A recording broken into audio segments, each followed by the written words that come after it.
스크린 속에서 발차기 한 방으로 악당들을 쓸어버리던 한국 액션의 제왕 김희라. 하지만 화려했던 조명이 꺼진 뒤 그에게 찾아온 현실은 너무나 가혹했습니다.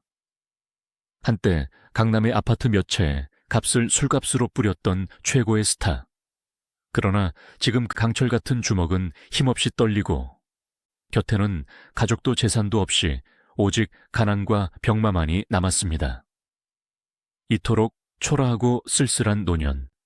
하지만 시간을 거슬러 올라가 본 그의 시작은 지금의 모습과는 정반대인 눈부신 황금빛이었습니다. 김희라는 바로 이 제왕의 장남으로 태어났습니다. 사람들은 흔히 부유한 집안에서 태어난 자식을 일컬어 금수저를 물고 태어났다고 말합니다. 하지만 김희라는 금수저를 넘어 필름 수저를 물고 태어났다고 해도 과언이 아닙니다. 그의 유년 시절은 남들의 상상 속에나 존재하는 영화 세트장 같았습니다. 당대 최고의 감독들, 이름만 면 알만한 전설적인 배우들이 매일같이 그의 집 문턱을 드나들었습니다. 어린 김일에게 촬영장은 놀이터였고 영화 시나리오는 동화책이었습니다. 그는 자연스럽게 카메라의 불빛과 스포트라이트의 열기에 익숙해졌습니다. 아버지가 촬영을 마치고 집에 돌아오면 어린 김이라는 아버지의 굵은 목소리와 호탕한 웃음소리를 들으며 자랐습니다. 아버지 김승호는 집안에서도 가부장적이고 엄격했지만 동시에 아들에겐 거대한 영웅이었습니다. 동네 아이들이 딱지치기를 할 때 김이라는 아버지가 출연한 영화 포스터를 보며 으스댔습니다. 우리 아버지가 누군지 알아. 바로 김승호야. 이 한마디면 모든 상황이 정리되던 시절이었습니다. 그는 태생적으로 특별한 존재라는 인식을 가지고 성장했습니다. 노력해서 얻은 특별함이 아니라 핏줄에 새겨진 특별한 이었습니다. 이것은 그에게 엄청난 자부심이기도 했지만 동시에 훗날 그의 인생을 갉아먹는 독이 되기도 했습니다. 하지만 왕의 아들로 산다는 것이 늘 행복하기만 했을까요? 빛이 강하면 그림자도 짙은 법입니다. 김희라의 성장기는 아버지라는 거대한 그늘에 가려져 있었습니다. 그가 무엇을 하든 사람들은 김승호의 아들이라는 꼬리표를 먼저 떠올렸습니다. 그가 학교에서 작은 잘못이라도 하면 김승호 선생님 아들이 저러면 되나 라는 핀잔이 돌아왔고 그가 잘한 일이 있어도 역시 피는 못 속여라며 아버지의 공으로 돌려주기 일쑤였습니다.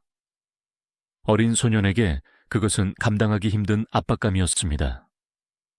그는 아버지처럼 되고 싶었지만 동시에 아버지를 벗어나고 싶어하는 모순된 감정 속에서 사춘기를 보냈습니다. 청년이 된 김이라는 아버지와는 전혀 다른 기질을 보였습니다. 김승호가 푸근하고 서민적인 아버지상이었다면 김이라는 야생마 같았습니다. 그는 넘치는 에너지를 주체하지 못했습니다. 굵직한 이목구비와 다부진 체격, 그리고 어딘가 모르게 반항기가 서려 있는 눈빛은 당시 한국 영화계가 찾던 새로운 남성상과 묘하게 맞아떨어졌습니다. 하지만 정작 아버지 김승호는 아들이 배우가 되는 것을 반대했습니다.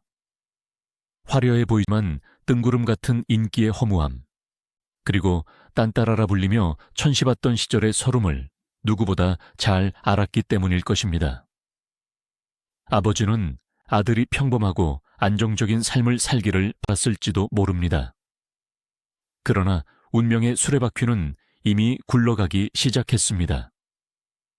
1969년 김이라는 영화 독짓는 늙은이로 데뷔하게 됩니다. 그의 데뷔는 충무로의 뜨거운 감자였습니다. 김승호의 아들이 데뷔한다더라는 소문은 시간에 퍼져나갔고 기대와 우려가 동시에 쏟아졌습니다. 사람들은 그가 아버지의 후광으로 쉽게 주연 자리를 꿰찼다고 수군거렸습니다. 실제로 그랬을 수도 있습니다. 하지만 스크린에 비친 그의 모습은 사람들의 예상을 뒤엎었습니다. 그는 아버지를 흉내내지 않았습니다. 그에게는 아버지에게 없던 날 것 그대로의 거친 매력이 있었습니다. 투박하지만 힘있는 목소리, 상대를 압도하는 눈빛 연기는 그가 단순히 누구의 아들이 아닌 배우 김희라로서 존재할 수 있음을 증명해 보였습니다. 데뷔작의 성공 이후 그의 인생은 고속도로를 달리는 스포츠카처럼 거침이 없었습니다. 1970년대 한국 영화계는 멜로드라마의 시대를 지나 액션 영화의 전성기로 접어들고 있었습니다. 이소룡의 열풍이 아시아를 강타하던 시절, 한국에서도 강한 남자에 대한 갈망이 커져갔습니다. 김희라는 그 시대적 요구에 완벽하게 부합하는 아이콘이었습니다. 태권도와 유도로 단련된 몸, 대역 없이 소화해내는 액션 연기는 관객들에게 짜릿한 카타르시스를 선사했습니다. 사나이 가는 길, 돌아온 외다리 같은 영화들이 연이어 히트하며 그는 단숨에 스타덤에 올랐습니다. 돈과 명예가 파도처럼 밀려들었습니다. 출연료는 부르는 게 값이 되었고 밤무대와 지방행사 섭외가 쇄도했습니다. 그는 20대의 나이에 이미 평생 써도 다 못 쓸 것 같은 돈을 만지게 되었습니다. 당시 강남은 막 개발이 시작되던 시기였고 그는 쏟아져 들어오는 현금을 주체할 수 없어 부동산을 사들이기 시작했습니다. 투자의 개념이 아니었습니다. 그저 돈이 너무 많아서 돈을 둘 곳이 없어서 땅을 사고 건물을 샀다는 표현이 더 정확할 것입니다. 논현동, 신사동, 지금은 대한민국에서 가장 비싼 땅이 된 그곳들에 그의 명의로 된 건물들이 하나둘씩 늘어났습니다. 이 시점에서 우리는 그의 내면을 들여다보아야 합니다.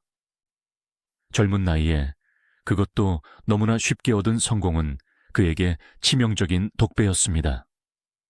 그는 실패를 몰랐습니다. 좌절을 경험해 본 적이 없었습니다. 아버지가 닦아놓은 길 위를 자신이 가진 재능이라는 날개를 달고 날아다녔을 뿐입니다. 그는 자신이 세상의 중심이라 믿기 시작했습니다. 주변 사람들은 모두 그에게 머리를 조아렸고 그가 무슨 말을 하든 형님 말이 맞습니다 라며 박수를 쳤습니다. 이런 환경 속에서 겸손을 배우기란 불가능에 가까웠습니다.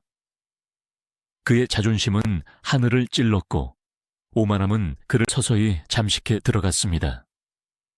그는 돈을 종이 쪼가리라고 불렀습니다. 술자리에서 기분이 좋으면 수표 뭉치를 꺼내 허공에 뿌리기도 했고 처음 보는 사람들의 술값까지 골든벨을 울리며 계산해 주곤 했습니다. 남자가 쪼잔하게 굴면 안 된다는 것이 그의 지론이었습니다. 그것이 사나이의 멋이라고 착각했습니다. 고급 외제차를 몰고 서울 거리를 질주하며 그는 자신이 영원히 늙지 않는 불사신이라도 된 듯 그렇습니다.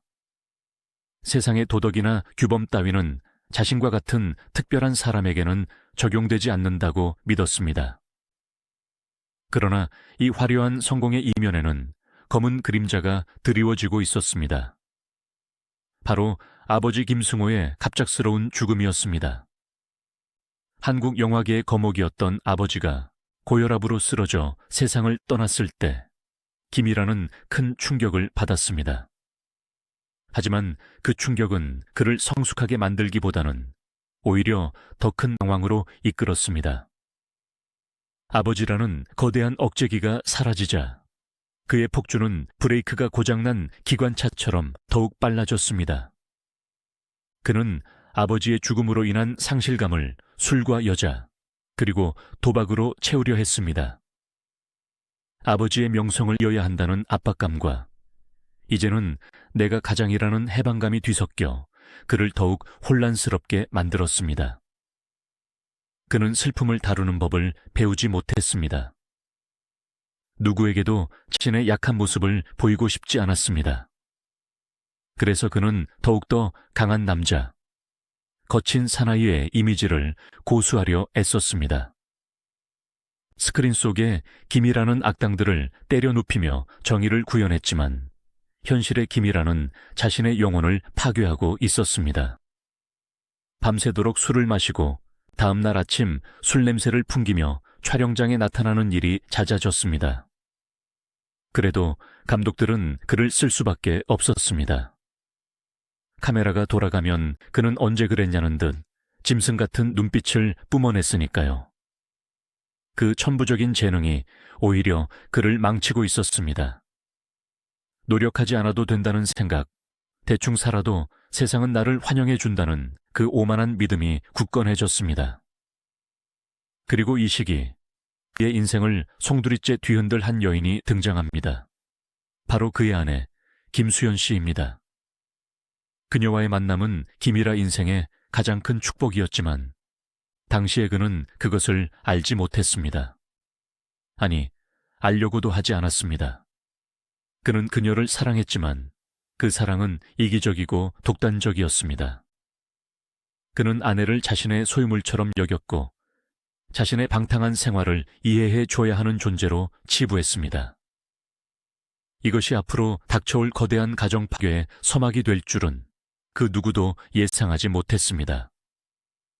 1970년대 후반에서 80년대 초반, 대한민국은 격동의 시기였습니다.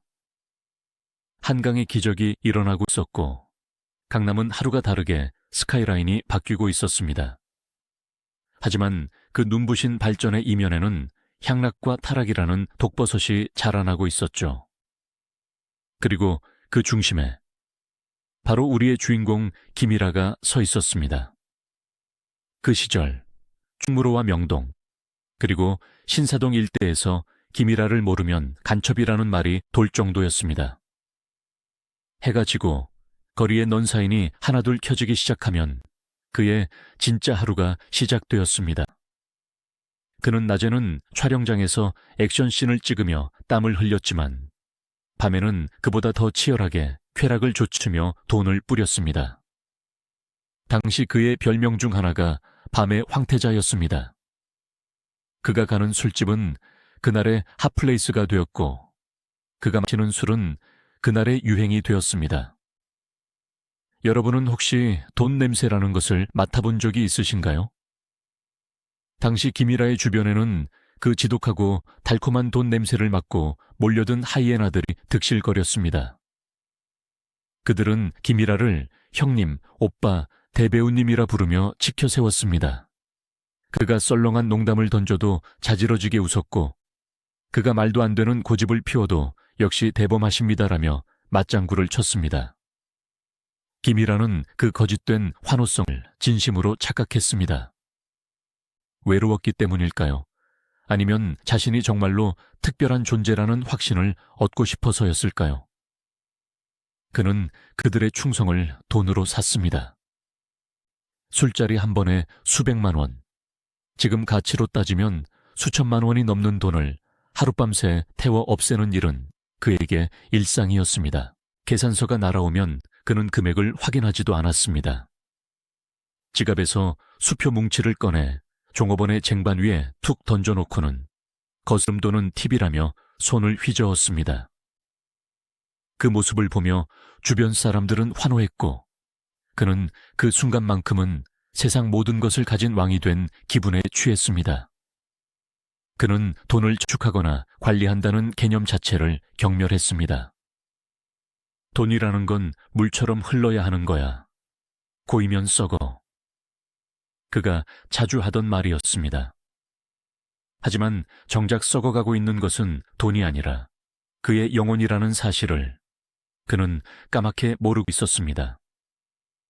이 시기 그의 방탕함은 단순히 술과 유흥에 그치지 않았습니다.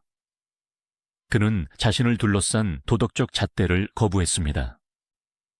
당시 사회 분위기도 한몫했습니다.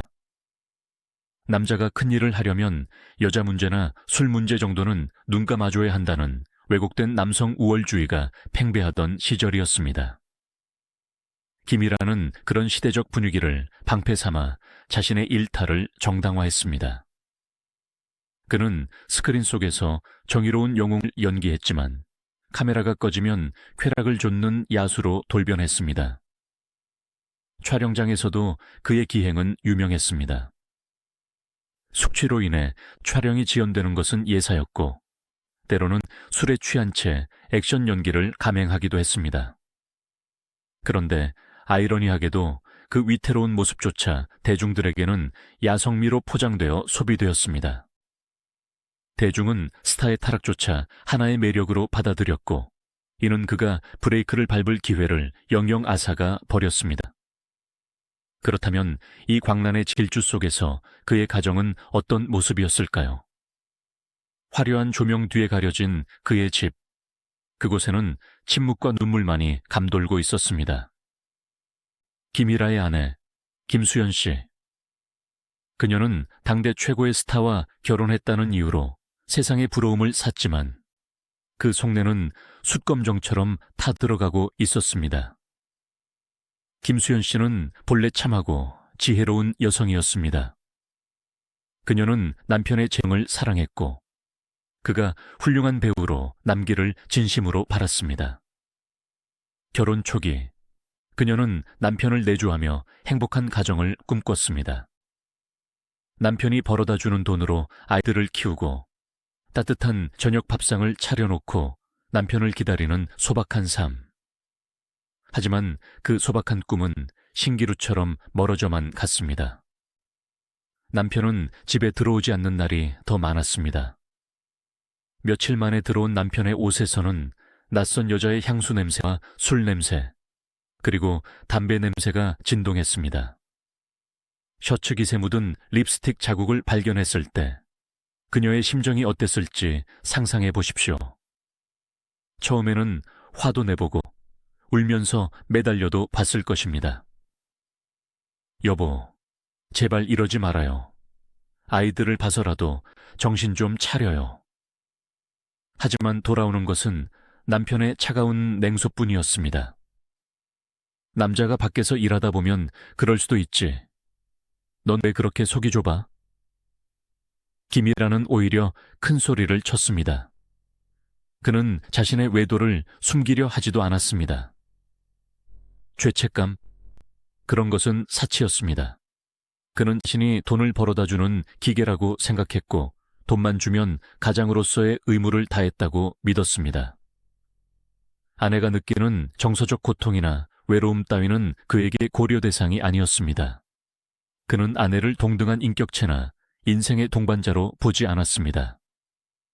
그저 집을 지키는 사람, 내가 언제든 돌아가면 빨래가 되어 있고 밥이 차려져 있는 익숙한 가구 정도로 여겼던 것 같습니다. 김수연 씨의 고통은 여기서 끝나지 않았습니다. 김일아의 여성 권력은 단순히 하룻밤의 유희를 넘어섰습니다. 그는 밖에서 만난 여자들을 스스럼없이 대했고 때로는 그 관계가 깊어져 살림을 차리는 지경에까지 이르렀습니다. 세상 사람들은 수군거렸습니다. 김일아가 또 바람이 났다더라. 이번엔 꽤 오래 간다더라. 그 소문들은 날카로운 비수가 되어 김수연 씨의 가슴에 꽂혔습니다.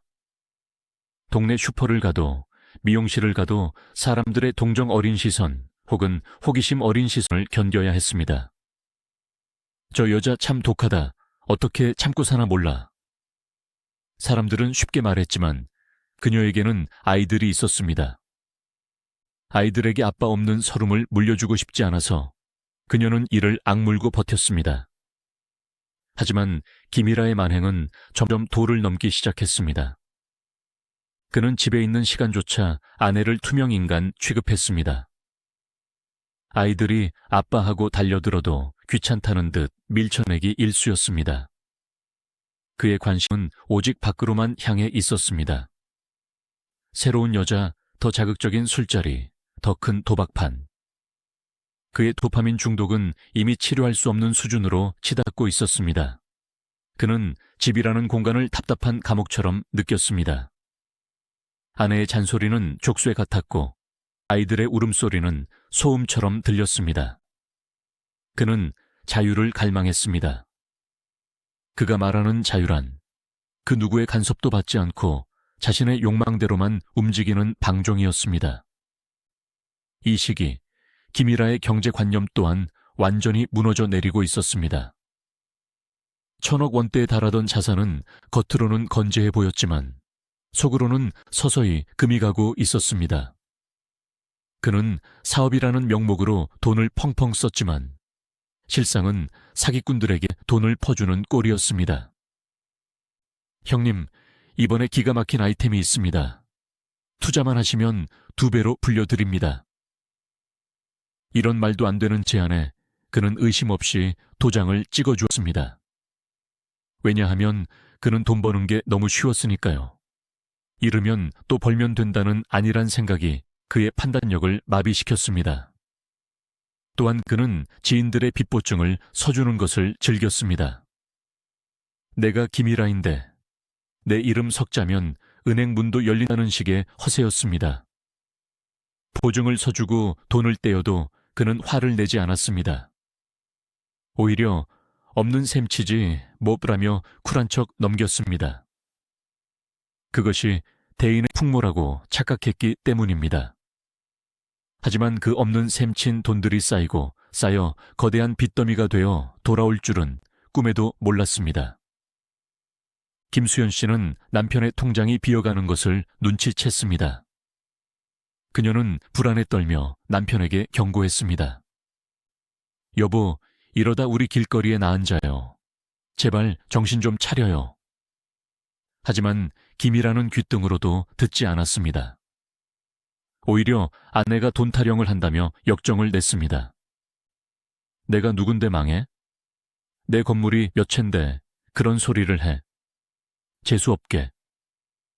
그는 자신의 영원불멸함을 의심하지 않았습니다. 이 무렵 김일아의 인생에서 가장 치명적인 인물이 등장합니다. 훗날 그를 파멸의 구렁텅이로 몰아넣고 그의 모든 것을 앗아갈 여인. 우리는 그녀를 편의상 내연녀 A라고 부르겠습니다. A는 김일아가 이전에 만났던 여자들과는 달랐습니다. 그녀는 김일아 돈뿐만 아니라 그의 안방마님 자리를 노리고 있었습니다. 그녀는 교묘하게 김일아의 마음을 파고들었습니다. 김일아가 듣고 싶어하는 말만 골라서 했고 그를 왕처럼 떠받들었습니다. 집에서 아내의 잔소리에 지쳐있던 김일아에게 A는 달콤한 안식처처럼 느껴졌을 것입니다. 김일아는 A에게 푹 빠져버렸습니다. 그는 A를 위해 강남의 최고급 아파트를 마련해 주었고 밍크코트와 보석을 선물했습니다. 심지어 A가 원하는 대로 차를 바꿔주고 해외여행을 보내주었습니다. 아내 김수연 씨가 생활비를 아끼기 위해 시장에서 콩나물 값을 깎고 있을 때 김이라는 내연녀와 함께 백화점 명품관을 휩쓸고 다녔습니다. 이 극명한 대비, 이것이야말로 김일아의 도덕적 타락이 정점에 달했음을 보여주는 증거입니다.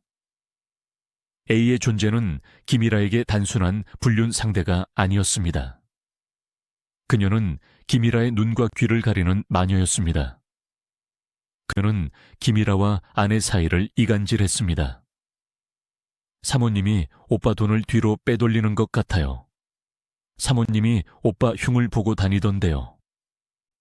이런 거짓말들을 속삭이며 김일아의 의처증과 피해망상을 자극했습니다.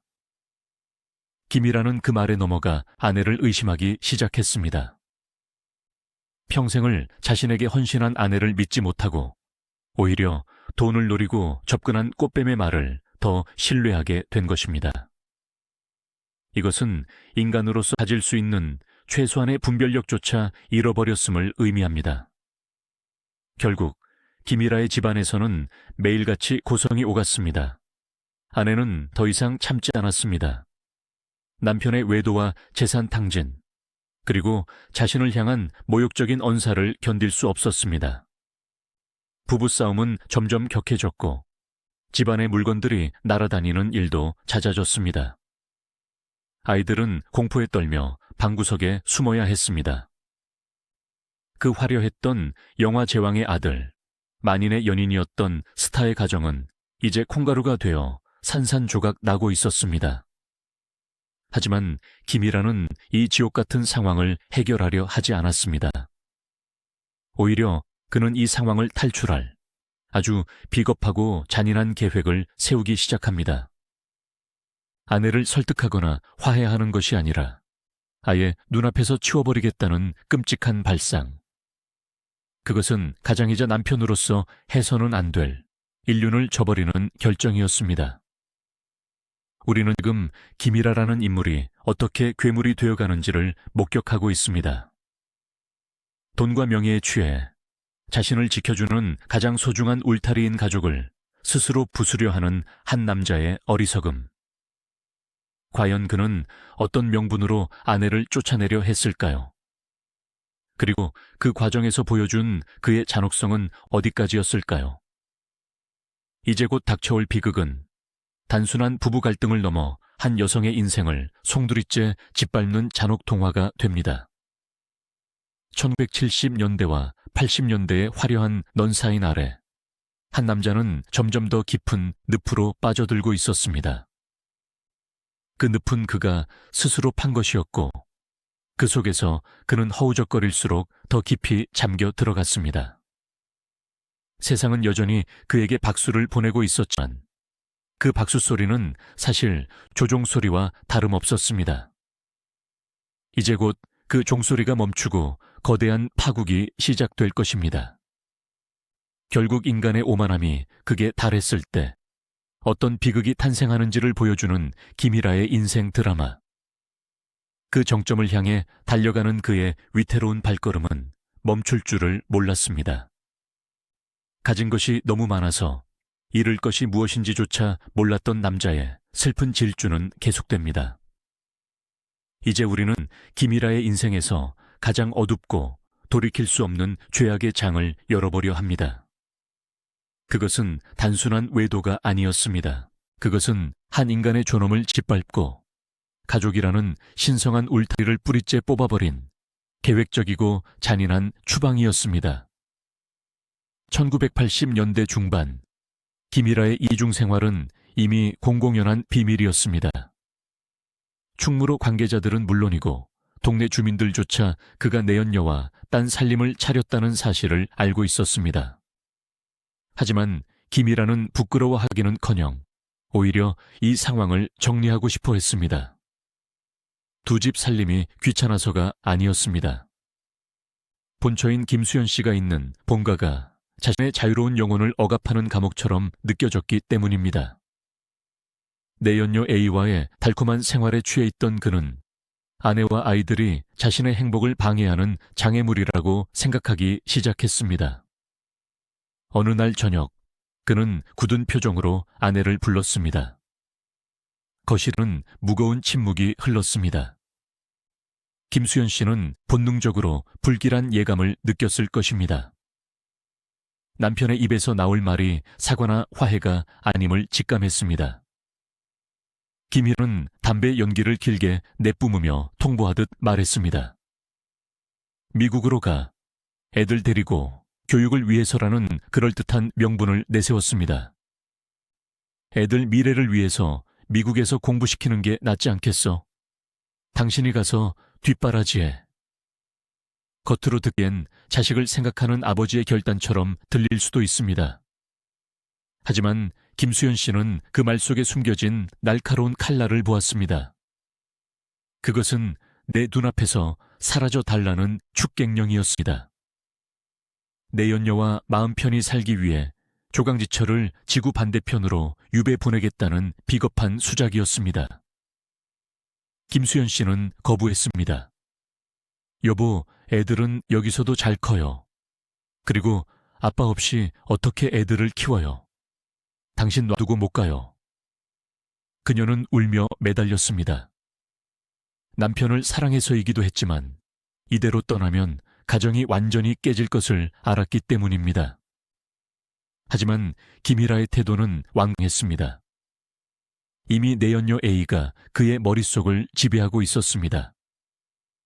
A는 끊임없이 김이라를 부추겼을 것입니다.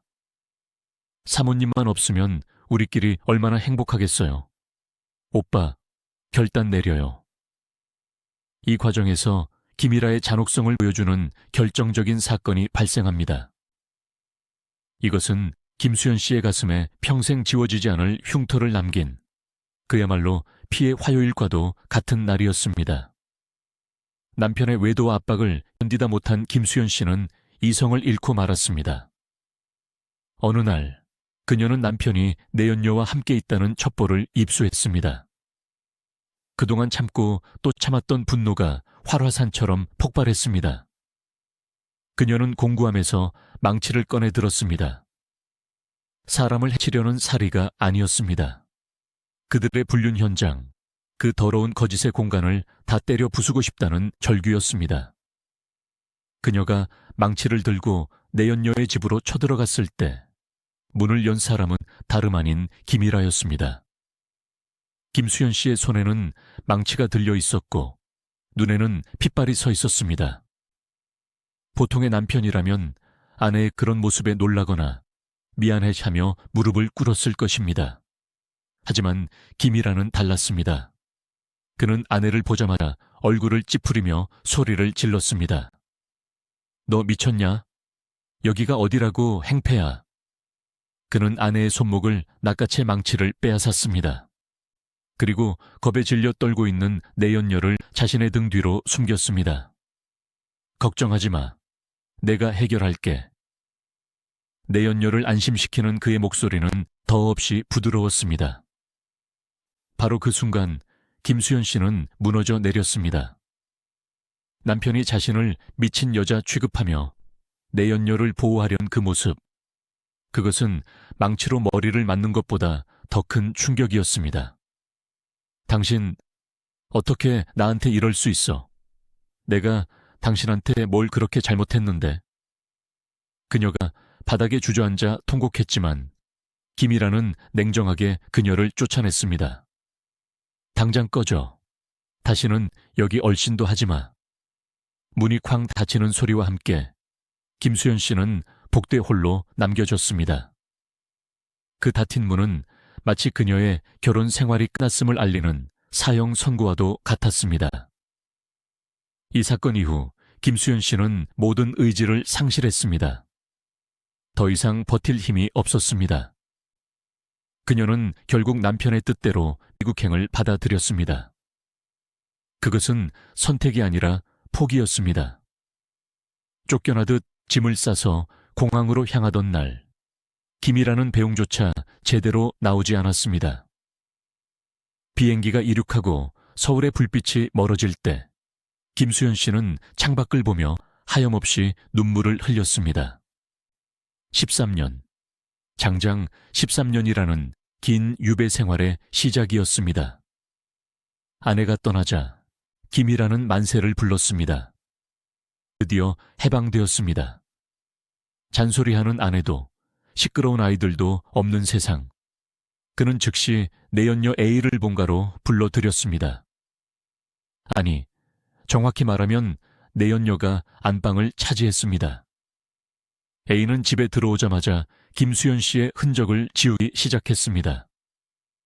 가구를 바꾸고 커튼을 바꾸고 심지어 김수연 씨가 아끼던 그릇들까지 모조리 내다 버렸습니다. 그 자리에는 화려하고 사치스러운 명품 가구들이 채워졌습니다. 이제부터 김이라의 집은 가정이 아니라 유흥의 성전이 되었습니다. 김이라는 A를 여왕처럼 모셨습니다. A가 오빠, 나 이거 갖고 싶어라고 말만 하면 다음 날 그 물건이 눈앞에 대령되었습니다. 밍크코트가 색깔별로 옷장에 걸렸고 화장대에는 다이아몬드 반지가 번쩍였습니다. 두 사람은 매일 밤 파티를 열었습니다. 지인들을 불러 모아 술을 마시고 노래를 부르며 자신들의 사랑을 과시했습니다. 보라고, 인생은 이렇게 사는 거야. 사랑하는 사람과 맘 편히 즐기면서. 김이라는 술잔을 높이 들며 외쳤습니다. 그는 자신이 세상에서 가장 성공한 남자라고 믿었습니다. 젊고 예쁜 애인이 곁에 있고 돈은 여전히 넘쳐난다고 생각했으니까요. 하지만 그는 하나만 알고 둘은 몰랐습니다. 그가 지금 쏟아붓고 있는 돈이 마르지 않는 샘물이 아니라는 것을, 그리고 옆에서 웃고 있는 내연녀의 미소가 사랑이 아닌 탐욕에 기반하고 있다는 것을 말입니다.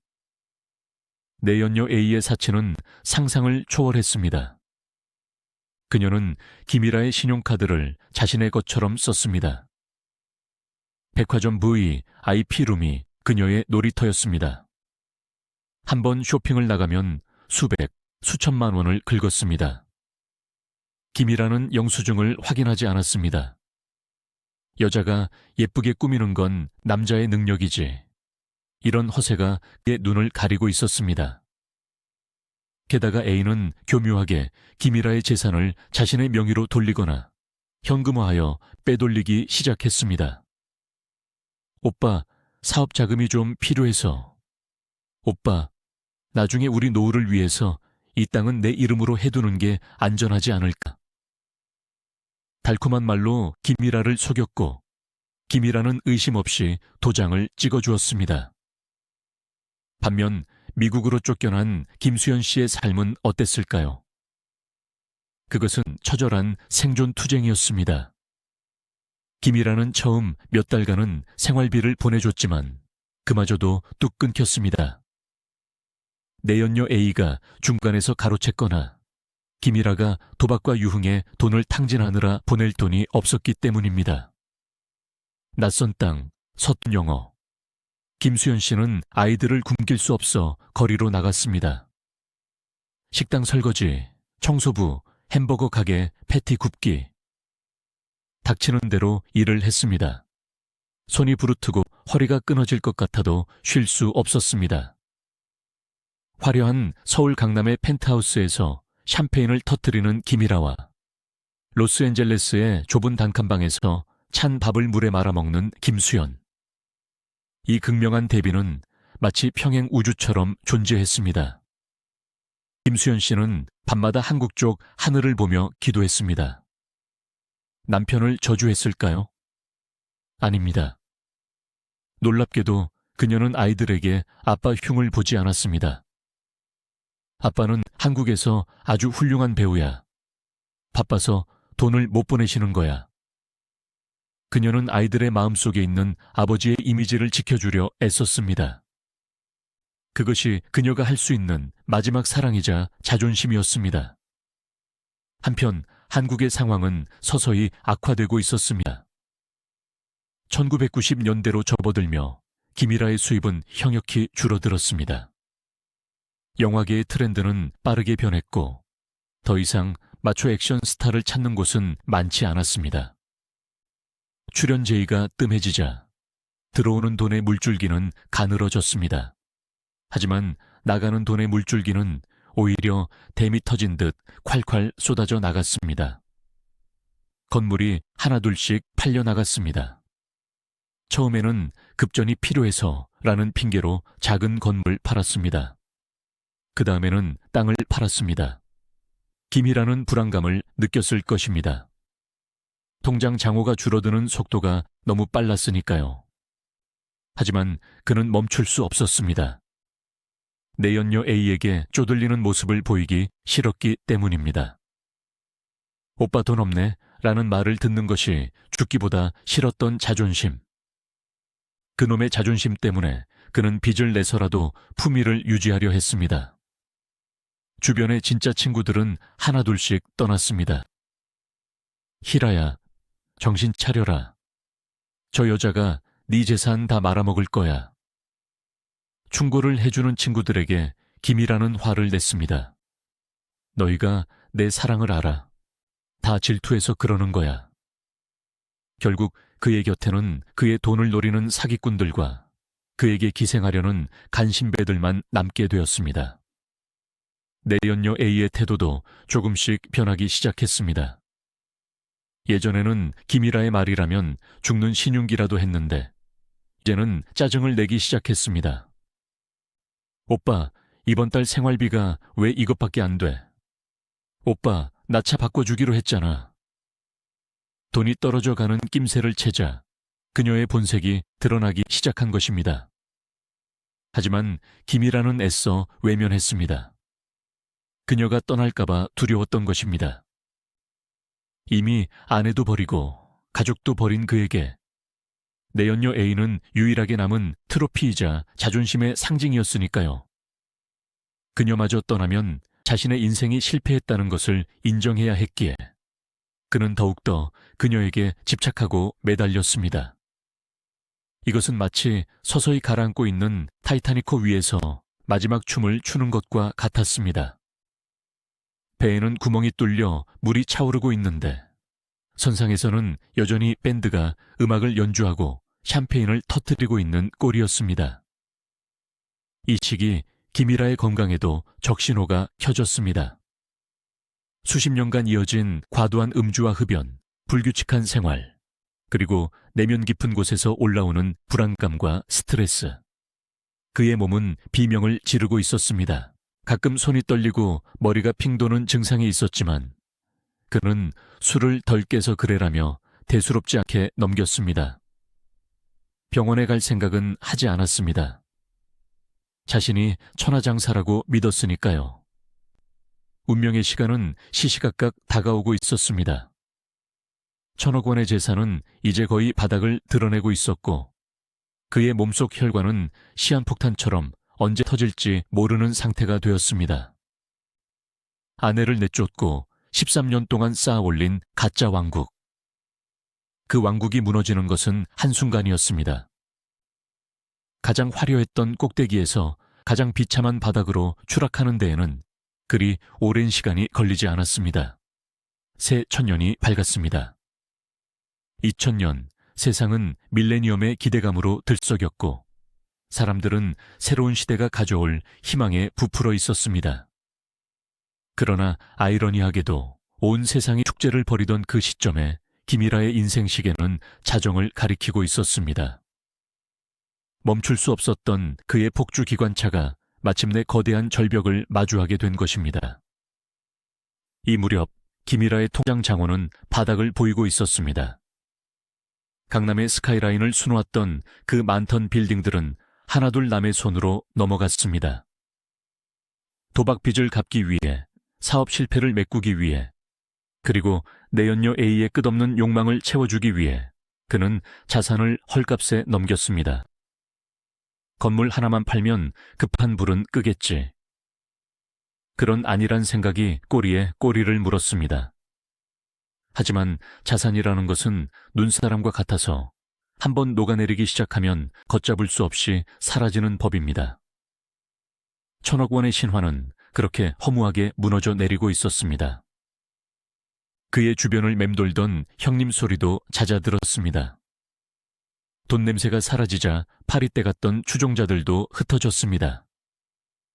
남은 것은 산더미 같은 독촉장과 예민해질 대로 예민해진 내연녀의 히스테리뿐이었습니다. A는 이제 대놓고 불만을 터뜨렸습니다. 오빠, 이게 다야? 옛날엔 안 그랬잖아. 그녀의 표정에서 사랑스러움은 사라진 지 오래였습니다. 그녀의 눈은 탐욕스러운 짐승처럼 번들거렸고 김이라는 그제야 어렴풋이 공포를 느꼈을지도 모릅니다.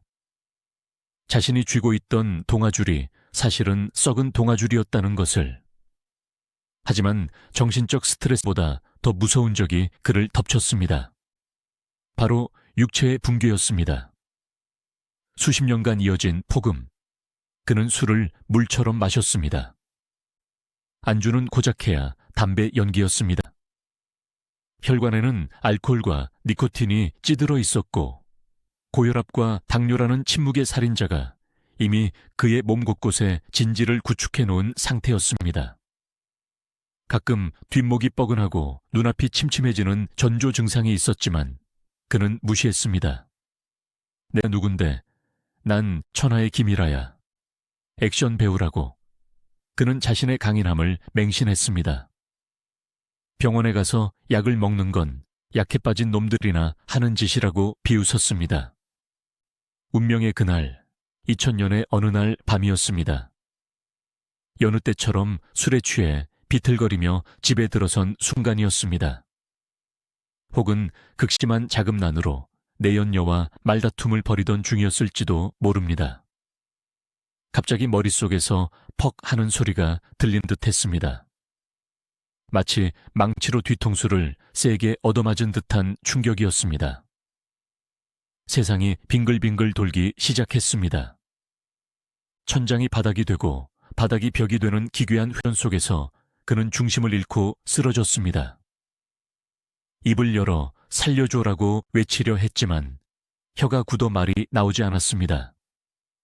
팔을 뻗어 무언가를 잡으려 했지만 내 팔이 내 팔 같지 않았습니다. 마치 거대한 바위가 몸을 짓누르는 듯한 무력감. 시야가 급격히 좁아지더니 이내 칠흑 같은 어둠이 그를 삼켰습니다. 뇌졸중, 즉 뇌경색이 그를 덮친 것입니다. 그가 다시 눈을 떴을 때 그곳은 차가운 병실이었습니다. 하얀 천장, 소독약 냄새, 규칙적으로 들려오는 기계음. 그는 몸을 일으키려 했지만 몸의 절반이 말을 듣지 않았습니다. 오른쪽 팔다리가 마치 남의 살덩이처럼 축 늘어져 있었습니다. 공포가 엄습했습니다. 스크린 위에서 날아다니던 액션 스타, 17대 1로 싸워도 끄떡없던 진짜 사나이. 김이라가 반신불수가 된 것입니다. 의사는 무미건조한 목소리로 선고했습니다. 뇌경색입니다. 골든타임을 놓쳐서 후유증이 심각할 겁니다. 재활을 해도 예전처럼 걷기는 힘들 수 있습니다. 그 순간 김이라의 심정은 어땠을까요? 절망? 분노? 아니면 후회? 아마 그 모든 감정이 뒤섞여 그를 짓눌렀을 것입니다. 하지만 진짜 지옥은 병마가 아니었습니다. 병마보다 더 잔인하고 냉혹한 현실이 그를 기다리고 있었습니다.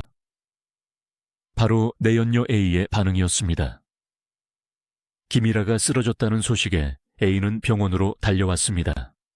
하지만 그녀의 눈에는 걱정이나 슬픔이 없었습니다.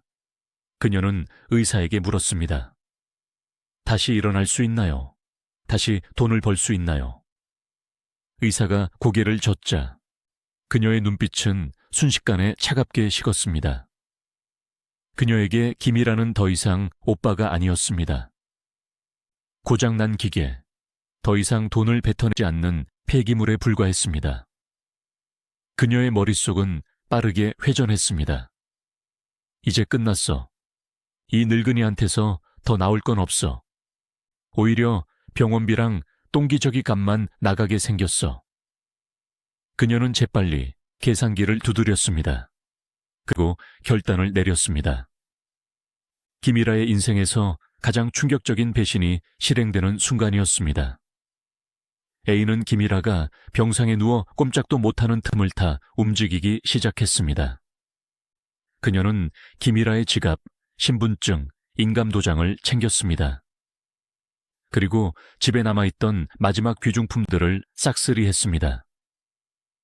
금고를 열어 남은 현금과 폐물들을 가방에 쓸어 담았습니다.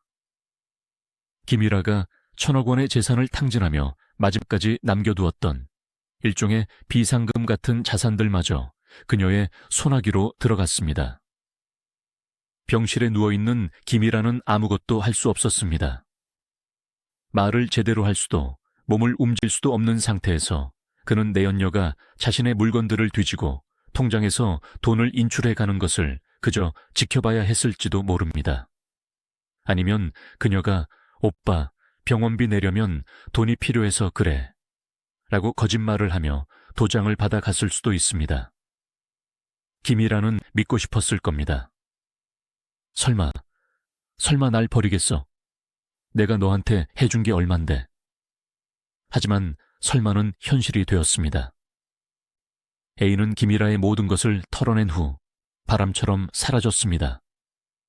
그녀는 단순히 도망친 것이 아니었습니다. 김이라의 돈으로 다른 남자와 살림을 차렸다는 소문이 들려왔습니다. 심지어 그 남자는 김이라가 알던 지인 중 한 명이었다는 이야기도 있습니다. 막장 드라마보다 더 막장 같은 현실이었습니다. 사랑이라고 믿었던 10수년의 세월이 철저한 기만과 사기로 귀결되는 순간이었습니다. 김이라는 병원에서 퇴원조차 할 수 없는 처지가 되었습니다. 병원비를 낼 돈이 없었기 때문입니다.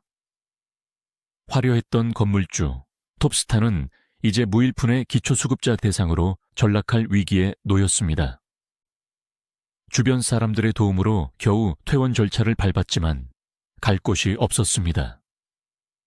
내연녀 A가 살던 집은 이미 다른 사람에게 넘어갔거나 A가 보증금을 빼서 잠적해버린 상태였습니다. 그는 서울의 한 허름한 고시원 혹은 곰팡내 나는 지하 단칸방으로 밀려났습니다. 엘리베이터도 없는 좁은 계단을 마비된 다리를 끌며 내려가야 했습니다. 방 안에 들어선 순간 코를 찌르는 퀴퀴한 냄새가 그를 방했습니다. 한 사람이 겨우 누울 수 있는 좁은 공간. 창문 밖으로는 햇빛조차 제대로 들어오지 않는 어둠. 그곳이 이제 왕년의 스타 김이라가 머물 왕궁이었습니다. 상상해 보십시오. 반신불수의 몸으로 좁은 방에 홀로 남겨진 노인의 모습을. 그는 스스로 밥을 해 먹을 수도 화장실을 갈 수도 없었습니다. 배가 고프면 찬물을 마시며 견뎠고 용변이 급하면 기어가서 해결해야 했습니다. 때로는 그조차 힘들어 자리에 누운 채 실수를 하기도 했습니다. 자신의 배설물 위에 누워 천장을 바라보며 그는 무슨 생각을 했을까요? 아버지 김승호의 얼굴이 떠올랐을까요? 아니면 13년 전 망치를 들고 찾아왔던 아내를 매몰차게 내쫓던 자신의 모습이 떠올랐을까요? 너 미쳤냐? 당장 꺼져. 자신이 뱉었던 그 독설이 부메랑이 되어 심장에 꽂히는 기분이었을 것입니다. 그가 내쫓았던 아내는 지금 어디에 있을까? 내가 굶고 있는 지금 그녀는 밥이라도 먹고 있을까? 아니, 그녀가 나를 본다면 꼴 좋다고 묻겠지. 천벌을 받았다고 손가락질하겠지. 그는 후회했습니다. 뼈가 으스러지도록 후회했습니다. 하지만 후회는 밥이 되지 않았고 눈물은 약이 되지 않았습니다. 그는 철저히 혼자였습니다. 전화기는 울리지 않았습니다. 한때 그를 형님으로 모시던 수많은 동생들, 술친구들, 그 누구도 그를 찾지 않았습니다. 그가 가진 돈이 영원이 되는 순간 인간관계도 영이 되었습니다. 이것이 바로 그가 그토록 맹신했던 돈의 의리, 사나이의 우정의 실체였습니다. 그의 자존심은 갈기갈기 찢겨 나갔습니다. 한때 대한민국 최고의 멋쟁이였던 그가 이제는 씻지도 못해 냄새나는 노인이 되어버렸습니다. 그는 거울을 보는 것이 두려웠습니다. 거울 속에 비친 늙고 병든 괴물이 자신이라는 사실을 인정하고 싶지 않았습니다. 죽고 싶었을지도 모릅니다. 차라리 뇌졸중으로 쓰러졌을 때 그대로 눈을 뜨지 말았어야 했다고 생각했을지도 모릅니다. 하지만 죽음조차 마음대로 되지 않는 것이 인생이었습니다. 그렇게 하루하루 지옥 같은 날들이 이어졌습니다. 그는 세상에서 잊혀가고 있었습니다. 뉴스에서는 가끔 왕년의 스타 김이라 투병 중이라는 짤막한 기사가 나왔지만 사람들의 관심은 금세 다른 곳으로 옮겨갔습니다. 대중은 잔인할 만큼 건망증이 심하니까요. 그는 굶주림과 고독 속에서 서서히 말라갔습니다. 살이 빠져 뼈만 앙상하게 남았고 눈은 퀭하게 들어갔습니다. 휠체어에 앉아 창살 틈으로 들어오는 한 줌의 빛을 바라보며 그는 자신의 인생을 되감기 해보았습니다. 어디서부터 잘못된 것일까? 아버지의 죽음 대비, 아니 어쩌면 태어난 것 자체가 잘못이었을까? 이 깊은 절망의 늪에서 그가 가장 많이 떠올린 이름은 역설적이게도 그가 가장 상처 입힌 사람, 바로 아내 김수연이었습니다. 그녀의 잔소리가 그리웠습니다. 그녀가 차려주던 된장찌개 냄새가 사무치게 그리웠습니다. 하지만 그는 감히 그녀에게 연락할 엄두를 내지 못했습니다. 염치가 없어서가 아니었습니다. 자신은 이미 용서받을 수 없는 죄인이라는 것을 너무나 잘 알고 있었기 때문입니다. 그리고 그녀가 미국에서 잘 살고 있기를, 자신 같은 놈은 잊고 행복하게 살고 있기를 바라는 마지막 양심이 남아있었기 때문일지도 모릅니다. 하지만 운명의 끈은 질겼습니다. 김이라의 비참한 소식은 태평양을 건너 미국 로스앤젤레스의 한 작은 아파트까지 전해졌습니다. 수연아, 희라씨가 다 죽게 생겼대. 쫄딱 망해서 거지꼴이 됐어. 지인으로부터 전해 들은 그 한마디. 13년 동안 남편을 잊으려 노력했고 아이들을 키우며 악착같이 살아왔던 김수연 씨의 심장이 덜컥 내려앉았습니다. 그녀의 손에 들려있던 수화기가 파르르 떨렸습니다. 보통의 복수극이라면 여기서 그녀는 회심의 미소를 지어야 했습니다. 꺼봐, 내 눈에 피눈물 흘리게 하더니 꼴 좋다. 이렇게 말하며 샴페인을 터뜨려야 했습니다. 그러나 김수연이라는 여자는 달랐습니다. 그녀의 가슴속 깊은 곳에서 꿈틀거린 감정은 증오나 고소함이 아니었습니다. 그것은 설명할 수 없는 깊은 슬픔, 그리고 연민이었습니다. 그 잘난 사람이, 그토록 당당하던 사람이 어떻게... 그녀는 밤새 잠을 이루지 못했습니다. 눈앞에 폐인이 된 남편의 모습이 아른거렸습니다. 미운 정, 고운 정이라 했던가요? 아니면 전생에 엇보인 것일까요? 그녀는 짐 가방을 꺼냈습니다. 아이들이 물었습니다. 엄마, 어디가? 그녀는 차마 아빠에게 간다는 말을 쉽게 하지 못했습니다. 그저 한국에 좀 다녀올게라고만 했습니다. 그녀의 귀국은 아무도 예상하지 못한 반전이었습니다. 세상 사람들은 미쳤다고 했습니다. 그 여자가 왜 와? 와서 위자료라도 챙기려나? 사람들은 수군거렸습니다. 하지만 그녀의 가방 속에는 위자료 청구 소송 서류가 들어있지 않았습니다.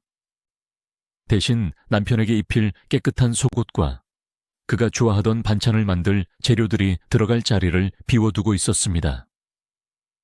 비행기가 인천공항에 착륙하고 그녀는 택시를 잡아탔습니다. 주소가 적힌 쪽지를 기색에 건넸습니다. 강남의 으리으리한 저택이 아닌 서울 변두리의 낡은 동네. 택시가 골목길을 굽돌아 멈춰 선 곳은 다 허물어져가는 건물 앞이었습니다. 김수연 씨는 심호흡을 하고 계단을 올랐습니다. 굳게 닫힌 철문 앞에서 그녀는 잠시 망설였습니다. 문을 열면 마주하게 될 현실이 두려웠습니다. 하지만 그녀는 용기를 내어 문고리를 잡았습니다. 끼익 소리와 함께 문이 열리고 어둠 속에서 낯익으면서도 낯선 실루엣이 드러났습니다. 거기에는 천하의 김이라가 아닌 버려진 짐승처럼 웅크리고 있는 한 노인이 있었습니다. 인기척에 놀라 고개를 든 김이라의 눈이 커졌습니다. 초점 없는 흐릿한 눈동자에 서서히 경악과 믿을 수 없다는 빛이 차올랐습니다. 갈라진 목소리로 그가 겨우 내뱉은 한마디. 13년 만에 재회였습니다. 이 순간 방 안의 공기가 멈춘 듯 했습니다. 썩은 냄새가 진동하는 방, 휠체어 위에 초라한 남자, 그리고 그 앞에 선 말끔한 차림의 중년 여성. 이것은 단순한 부부의 재회가 아니었습니다. 죄와 벌, 그리고 구원이라는 거대한 테마가 충돌하는 순간이었습니다. 과연 김수연 씨는 어떤 말을 했을까요? 그리고 김이라는 그녀를 보고 어떤 표정을 지었을까요? 가장 낮은 곳으로 추락한 남자와 그를 구원하러 온 여자의 기막힌 동거가 이제 막 시작되려 합니다.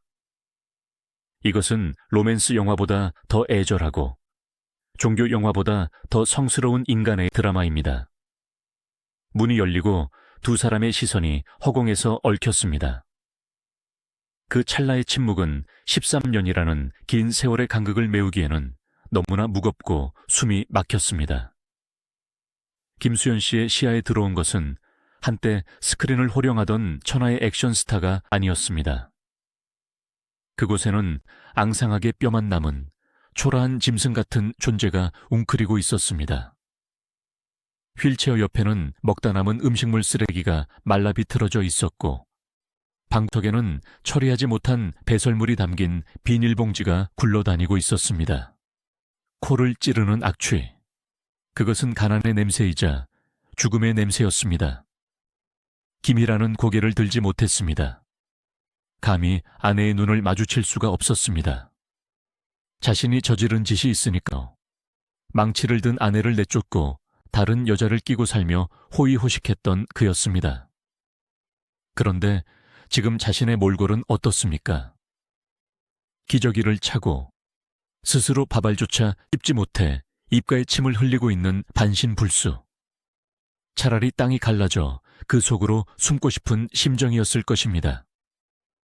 그는 떨리는 입술로 겨우 한마디를 내뱉으려 했습니다.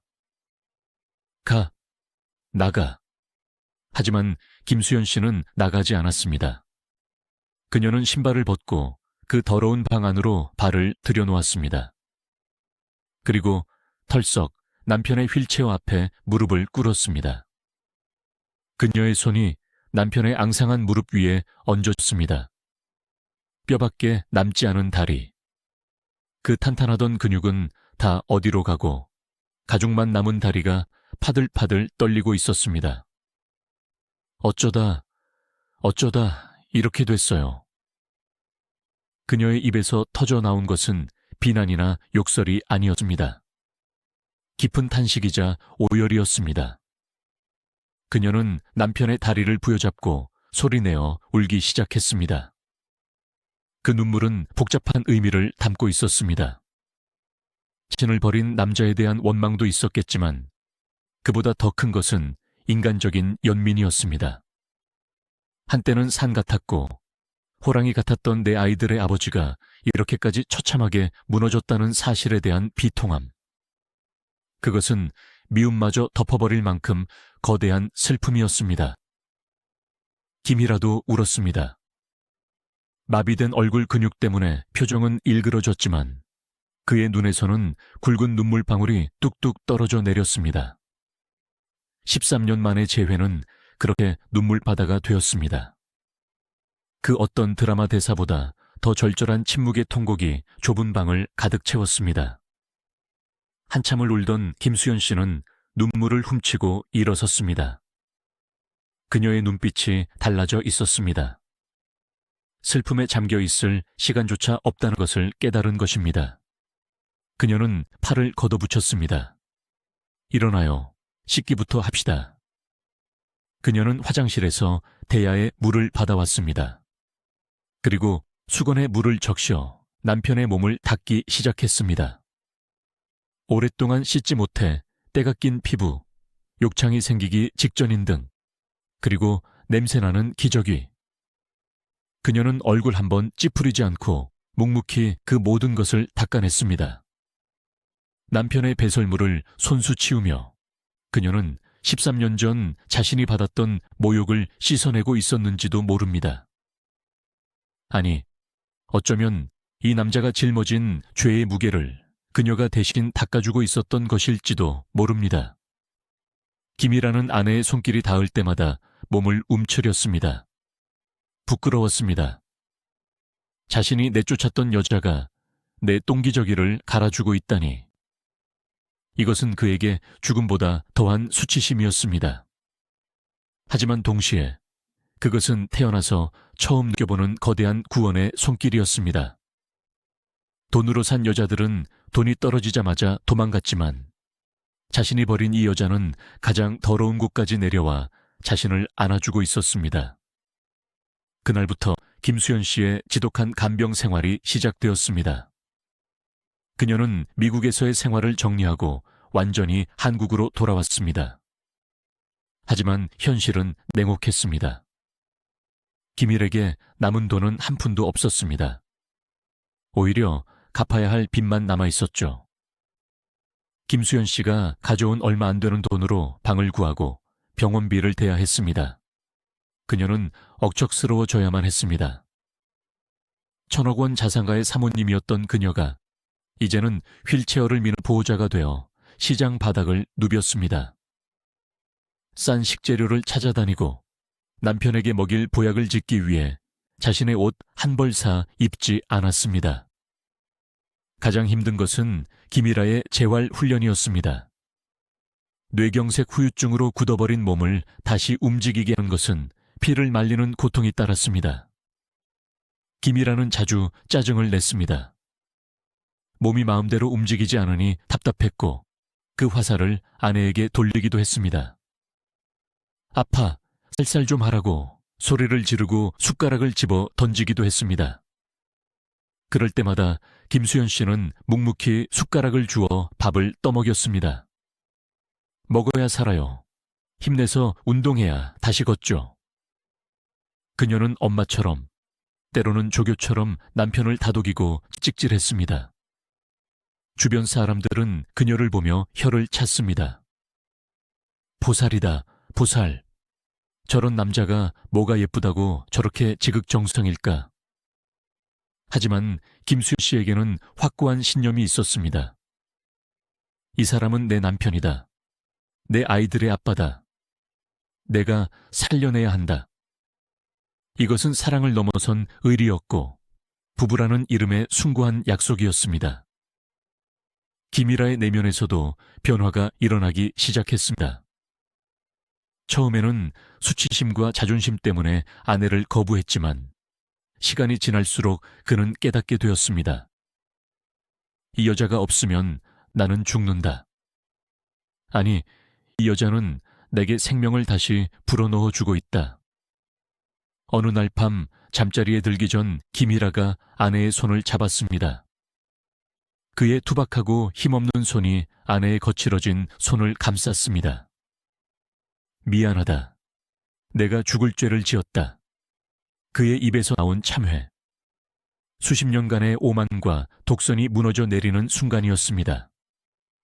그는 평생 처음으로 진심을 담아 타인에게, 그것도 아내에게 고개를 숙였습니다. 김수현 씨는 남편의 손을 꼭 잡아주었습니다. 됐어요. 살아서 내 옆에 있어주면 그걸로 됐어요. 그녀의 용서는 말로 하는 것이 아니었습니다.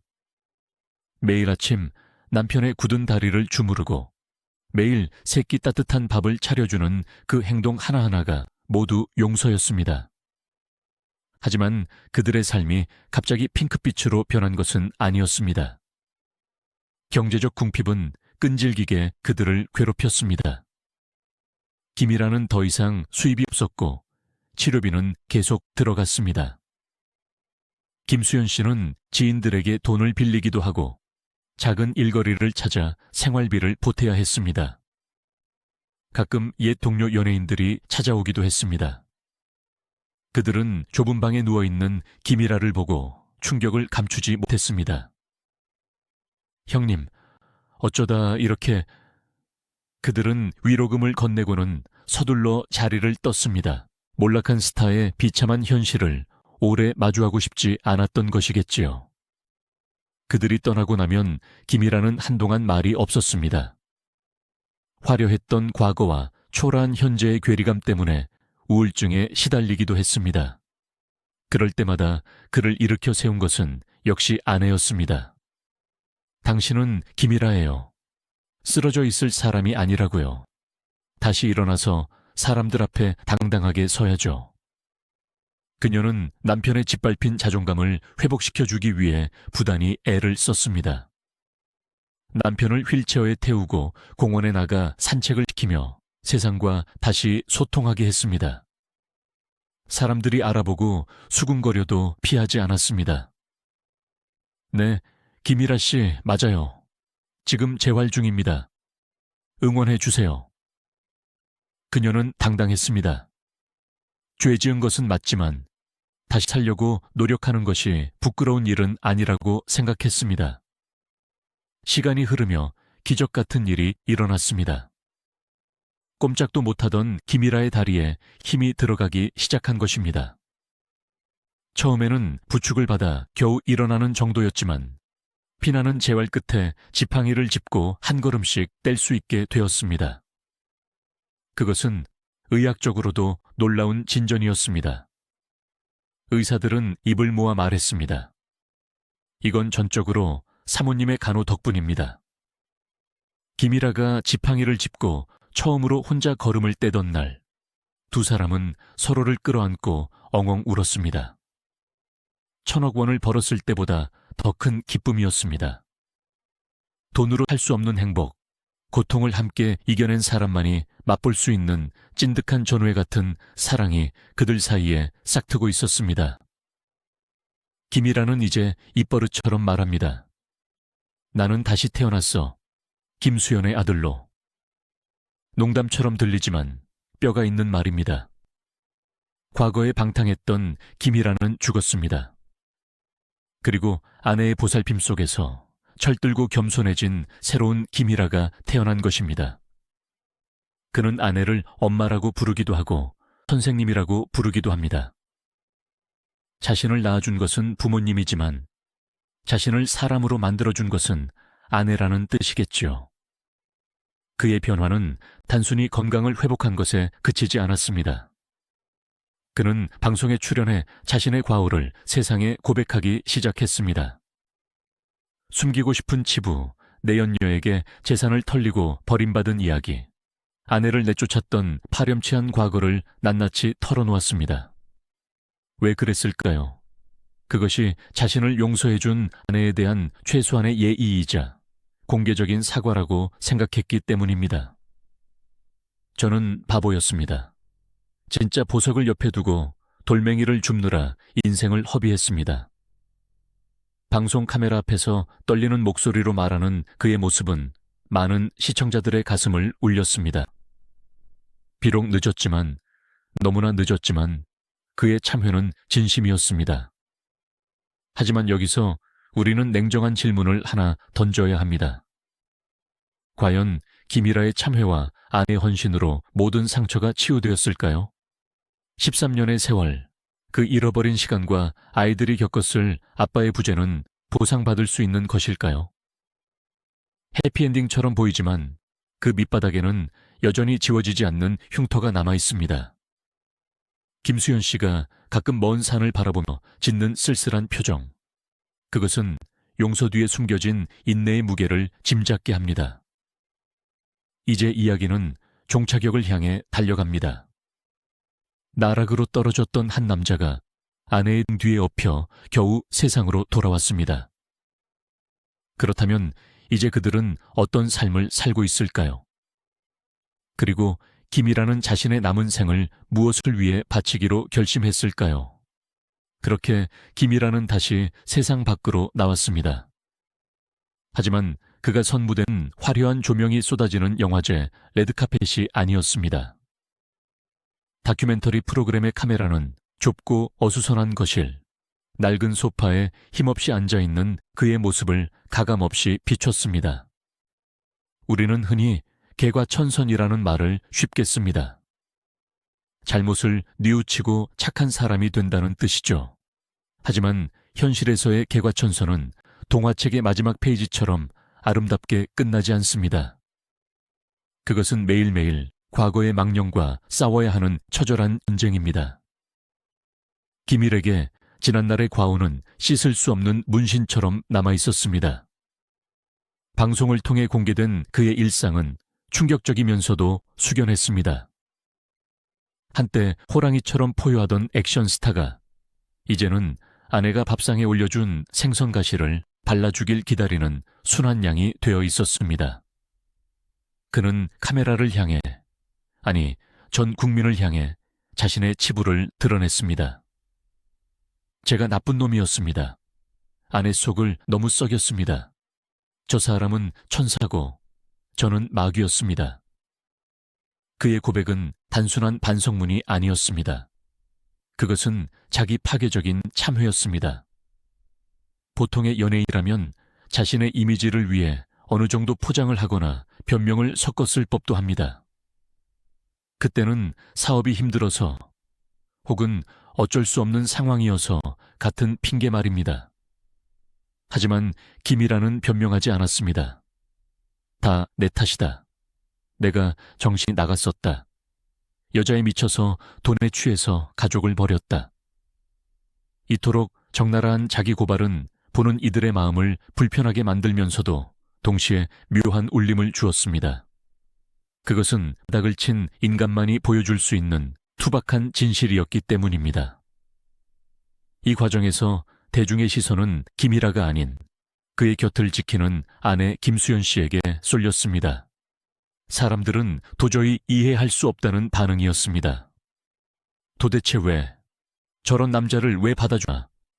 인터넷 댓글창에는 그녀를 답답해하는 글과 존경한다는 글이 뒤섞여 올라왔습니다. 김수연 씨의 속마음은 과연 어땠을까요? 그녀라고 해서 왜 억울함이 없겠습니까? 13년입니다. 꽃다운 젊음을 이국 땅에서 홀로 고생하며 보낸 그 세월을 어떻게 보상받겠습니까? 가끔 남편이 잠든 모습을 바라볼 때면 불현듯 옛 기억이 떠올라 가슴을 치고 싶을 때가 있었을 것입니다. 망치를 들고 찾아갔던 그날의 수모, 연녀에게 밀려 쫓겨나던 날의 비참함. 그 기억들은 지우개로 지운다고 사라지는 것이 아니었습니다. 하지만 김수연 씨는 그 분노를 승화시켰습니다. 그녀는 어느 인터뷰에서 이렇게 말했습니다. 미워하는 것도 힘이 있어야 하더라고요. 처음엔 죽이고 싶을 만큼 미웠죠. 그런데 막상 다 죽어가는 꼴을 보니 미움보다는 측은지심이 먼저 들었어요. 전생에 내가 이 사람에게 큰 빚을 졌나 보다. 이번 생에 그 빚을 다 갚고 가야겠다. 그렇게 마음먹으니 편해지더군요. 이것은 종교적인 해탈의 경지라고밖에 설명할 수 없습니다. 그녀는 남편을 환자로, 더 나아가 불쌍한 중생으로 바라보기로 한 것입니다. 남편이 밉지 않아서가 아니라 미워하는 마음을 품고 사는 것이 자신을 더 괴롭게 만든다는 것을 깨달았기 때문일지도 모릅니다. 용서는 남을 위한 것이 아니라 결국 나 자신을 위한 것이라는 오래된 격언을 그녀는 모소 실천하고 있었습니다. 두 사람의 일상은 평범한 노부부의 그것과는 사뭇 다릅니다. 거기에는 묘한 긴장감과 애틋함이 공존합니다. 식사 시간, 김수연 씨는 남편에게 끊임없이 잔소리를 합니다. 짜게 먹지 마라. 국물 남겨라. 꼭꼭 씹어라. 예전 같았으면 밥상을 엎었을 김일하지만 지금은 군소리 없이 아내의 말을 따릅니다. 그는 알고 있습니다. 이 잔소리가 자신을 살게 하는 생명줄이라는 것을. 가끔 김일아가 옛날 버릇이 나와 고집을 피울 때가 있습니다. 나도 남자야. 내 마음대로 할 거야. 라고 소리치고 싶을 때가 있겠죠. 하지만 그럴 때마다 그는 자신의 마비된 다리를 내려다봅니다. 그리고 텅 빈 지갑을 생각합니다. 자신의 남자다움을 지탱해주던 돈과 건강이 사라진 지금 그가 내세울 수 있는 것은 아무것도 없습니다. 이 잔혹한 현실 인식이 그를 겸손하게 만들었습니다. 그는 이제 아내의 눈치를 봅니다. 아내가 외출 준비를 하면 불안해합니다. 어디가? 언제 와? 어린아이처럼 묻습니다.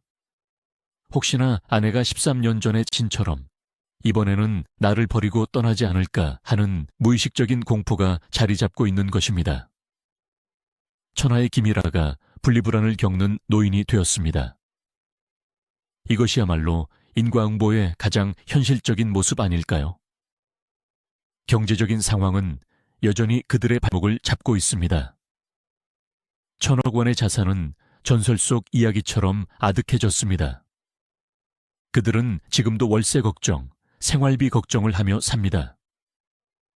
김일아의 출연료는 예전 같지 않고 그나마도 건강 때문에 들어오는 일이 많지 않습니다. 하지만 김수연 씨는 불평하지 않습니다. 돈? 있어도 그만, 없어도 그만이에요. 돈 많을 때 우리 행복했나요? 아니잖아요. 돈 때문에 가정 깨지고 돈 때문에 사람 막아졌죠. 차라리 지금처럼 돈 없어도 둘이 얼굴 맞대고 된장찌개 끓여 먹는 게 훨씬 행복해요. 이 말은 빈말이 아닙니다. 그녀는 돈의 파괴력을 누구보다 가까이서 목격한 증인입니다. 돈이 넘쳐날 때 남편은 괴물이었지만 돈이 없어진 지금의 남편은 비로소 인간이 되었습니다. 그녀에게 부유함의 정의는 통장 장호가 아니라 마음의 평화로 바뀌었습니다. 물론 과거의 화려했던 시절을 기억하는 김일에게는 가끔 씁쓸함이 밀려올 것입니다. TV에서 후배 배우들이 성공해서 빌딩을 샀다는 뉴스를 볼 때, 혹은 옛 동료들이 고급 세단을 타고 지나가는 것을 볼 때, 그는 속이 쓰릴 것입니다. 나도 저랬는데, 내가 더 잘 나갔는데. 하지만 그 부러움은 오래가지 않습니다. 그는 옆에서 코를 골며 자는 아내의 얼굴을 보며 마음을 다잡습니다. 저 빌딩 10채를 다 준다 해도 지금 내 옆에 있는 이 사람과는 바꿀 수 없다는 것을 이제는 뼈저리게 알기 때문입니다. 김이라의 노년은 잃어버린 것들에 대한 애도의 시간입니다. 그는 건강을 잃었고 재산을 잃었고 젊음을 잃었습니다. 그리고 무엇보다 아내와 아이들에게 주었어야 할 행복한 시간을 영원히 잃어버렸습니다. 그는 가끔 앨범을 펼쳐봅니다. 아이들이 어렸을 때 찍은 사진들. 그 사진 속에서 자신은 웃고 있지만 아내의 표정은 어딘가 그늘져 있습니다. 그는 그 사진을 어루만지며 뒤늦은 눈물을 흘립니다. 내가 미쳤었지. 내가 왜 그랬을까? 후회는 아무리 빨라도 늦은 법입니다. 그는 이제 아이들에게 낯선 아빠입니다. 미국에서 자란 자녀들은 아버지에 대해 복잡한 감정을 가지고 있을 것입니다.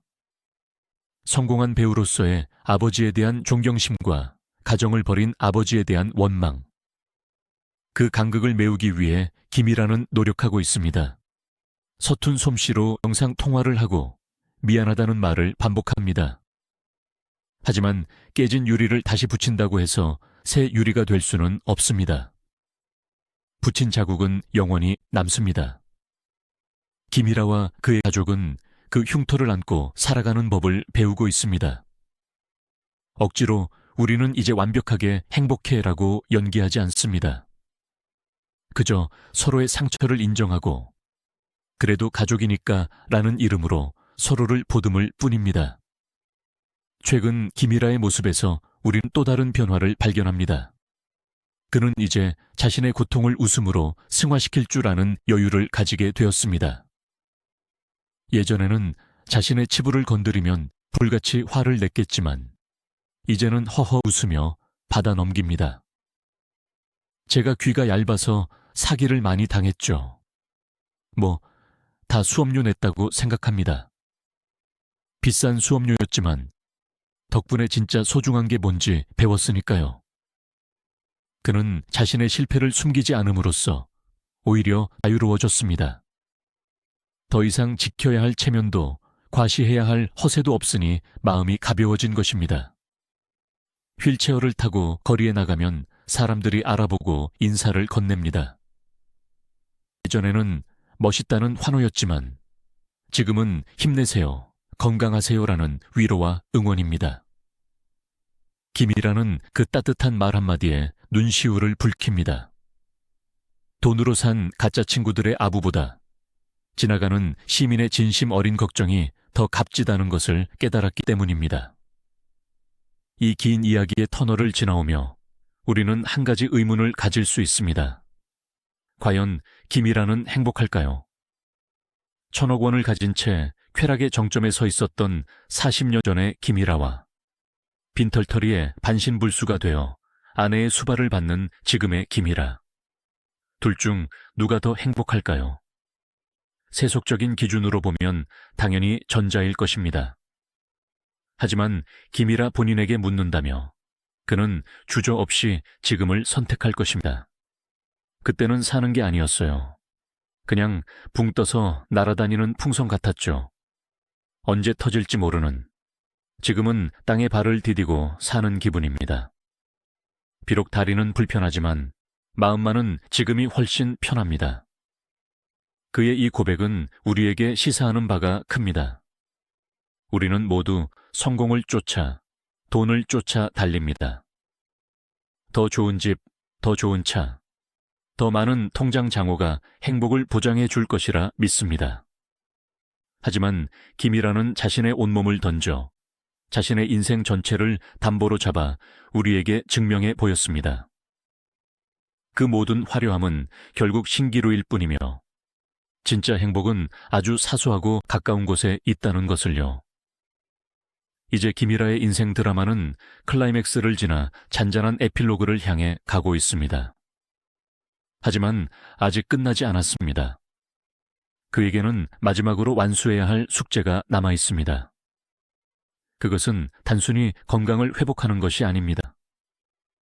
자신의 남은 생을 바쳐 자신이 망가뜨렸던 것들을 조금이라도 복구해 놓는 것, 그리고 자신과 같은 실수를 저지르려는 사람들에게 살아있는 경고판이 되어주는 것. 그는 가끔 꿈을 꾼다고 합니다. 다시 영화배우로 카메라 앞에 서는 꿈. 하지만 그 꿈속에서의 역할은 예전처럼 주먹을 휘두르는 영웅이 아닙니다. 인생의 쓴맛 단맛을 다 본 주름 깊은 노인의 역할입니다. 대사 한마디 없이 눈빛만으로 인생의 회한을 표현하는 그런 배우가 되고 싶다고 말합니다. 어둠이 짙게 깔린 밤, 서울의 작은 방 안. 텔레비전 화면에서 흘러나오는 불빛만이 두 노인의 얼굴을 희미하게 비추고 있습니다. 김이라와 김수연 부부의 밤은 유난히 길고 조용합니다.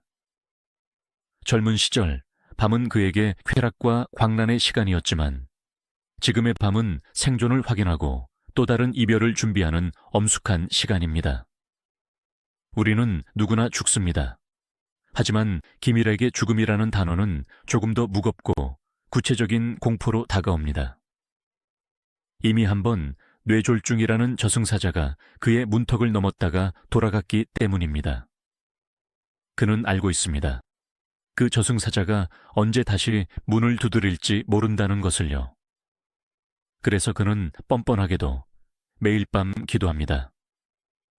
하느님, 염치 없지만 부탁 하나만 들어주십시오.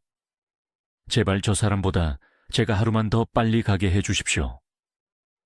평생을 이기적으로 살았던 남자는 마지막 가는 길조차 아내에게 배웅을 받고 싶어하는 이기적인 소원을 빕니다.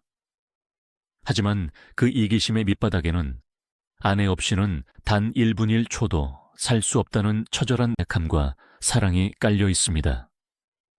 두 사람은 이제 이별 연습을 하고 있습니다.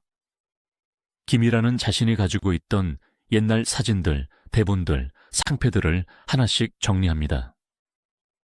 예전 같았으면 이게 내가 잘 나갈 때 받은 상이야 하며 자랑스레 진열해뒀을 물건들입니다.